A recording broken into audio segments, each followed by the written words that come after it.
Chapter 13, Club. 13 of our 14 nights we were going to spend away from home have gone by. Our parents haven't contacted us, and we are doing okay health-wise and going to school. My mom hasn't bothered me at school, and I haven't been in the same car as her when we ride the Brown Line train and we go up to Kimball. We have made do with eating fish, but sometimes there are free samples of food at the garden at the conservatory, so we mooch off them as well. We also have been having no issues getting to school on time and getting our homework done, and the weather has held up for us perfectly. We also have only needed to take shelter one time. Also, on Sundays when we worshipped our Lord as wearists, I led the service, and we were able to do it for an hour as we usually do. I talked to Hannah on the phone every day without telling her where we were or what happened, but I didn't see her, and said it was because I needed time for my homework to die down, which was an absolute lie. After the Green Line train pulled into Conservatory Central Park Drive Station on our final day of this, I decided to wait for my brothers to get off the train. The next train to pass by was the one Sam got off of, and the one after that was the one that George got off of. George, of the three of us, has been handling this the worst, which is still pretty good. He just seems really tired and really hungry for something other than fish. George, it is about 4 now. Would you like to go to the conservatory and ride the slide for the final hour before it closes? I offered George. You know what? I would love to, especially on my last day away from home, but unfortunately I can't today. I feel too tired and weak, George answered.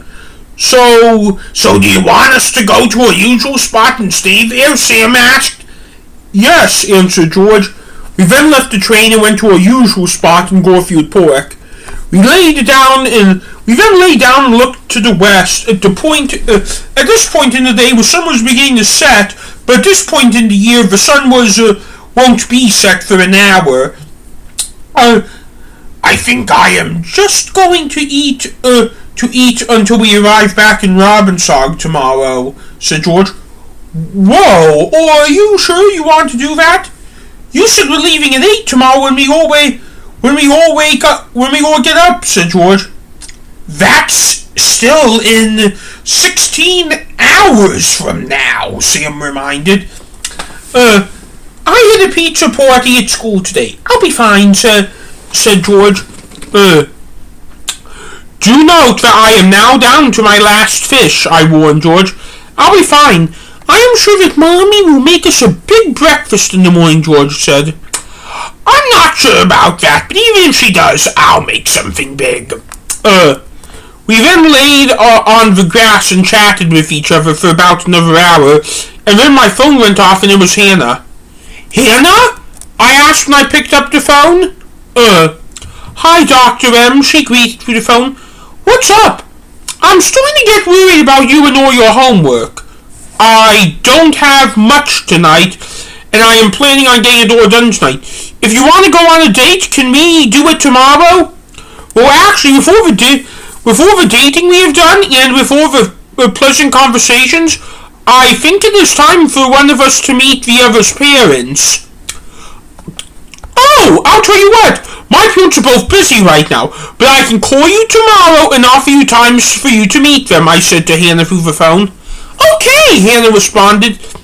Hannah was done with law school for the day, and I told her I could save my homework for a little bit so me and her could basically have a date over the phone the next hour, and then we hung up. The truth of the matter is, I have no homework, I said to Sam and George. It was a perfectly clear day, and now the sky was beginning to look darker. So, what are you going to miss about our little club? I asked Sam and George. The fresh air, answered Sam. The conservatory, answered George. For me personally, I don't know, which is why I was asking, I said to Sam and George. Then a thought popped in my head. George, if you were willing to to head back to Robbinsog-The tomorrow? I could take you to the conservatory before we head back home, I offered George. No, I really want to get to Robbinsog, said George. I was hoping you would say that, I said with a chuckle. Me too, because when we get to Robbinsog, I want all three of us to get there at the same time, said Sam. Speaking of Robbinsog, there was something I want to do here, but I can't do it without Mom's blessing. But I can't bring her over here to do that, I said. What is it? Asked Sam. I do like it here. This is a good place for us to escape us being grounded, I said. Yeah, so? George asked. I want to make it an embassy for Robbinsog, I said. Why? Sam asked. The only place that is an embassy to Robbinsog is Grandma and Grandpa's house in Florida, George said. Well, I want to make this an embassy to Robbinsog because we're probably going to have to spend a lot more time here if we need to escape our parents again, I said. So why can't you take Mommy? George asked. Because she will come after us if she knows where we are, I explained to Sam and George. I see. She did this time, though. We don't know that for sure, I said. What do you mean, said Sam. She could have gone looking for us and missed us, and we haven't seen her, I said. You said you never saw her on the brown line, said George. Or at school, said Sam. Dr. Marcacius, I think she listened to you on that phone call on the ride out here 2 weeks ago. That doesn't mean she rode the train in her free time to go looking for us, I said. Now I am beginning to understand the doctor's point, and also Dad could have gone after us, said Sam. Oh, said George. However, I will fly it by her, I said. I have one more question for you since 2 weeks have gone by, said George. I knew what he was about to ask.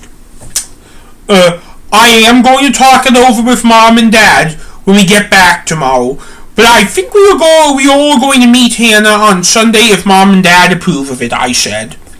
How did you know that was the question I was going to ask, George asked. When you said 2 weeks gone by, I knew what you were going to say. A special talent of mine is that I am good at figuring out what people are going to say before they do, I said. What's he like? Sam asked, full of excitement. Meet her and find out. Okay, said Sam. We then chatted and laid on the ground for about 3 more hours, and then the sun set. After that, we both brushed our teeth in the park and we chatted until we fell asleep, and before we knew it, it was morning.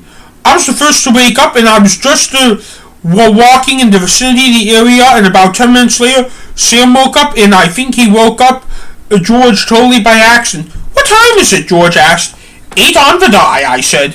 I am packed, said Sam. So am I, said George.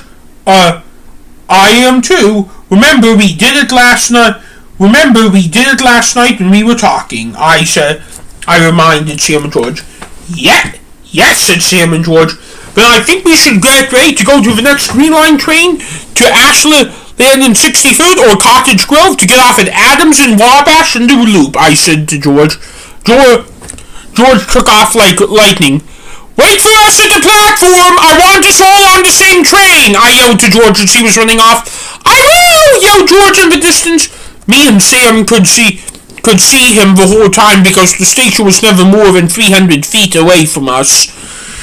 Me and Sam scanned ourselves in, and George was waiting for us with his hood down at the platform. There was a 7-minute wait to the next Green Line train to Ashland or 63rd or Cottage Grove. After that was a half-hour ride to Adams and Wabash, and we could get off. Now, just a heads up, guys, they're going to be furious at us for me taking care of you for that long, I said. I know, said George. We know all the risks. We then walked across the park at the Jackson subway station and entered our building and rode the elevator up to the 7th floor and walked to the door to Robbinsog. Home sweet home, I said. I then knocked on the door to signal I then knocked on the door to signal instead of surprising Mom and Dad they were back, and it turns out my parents were already up and my mom got the door.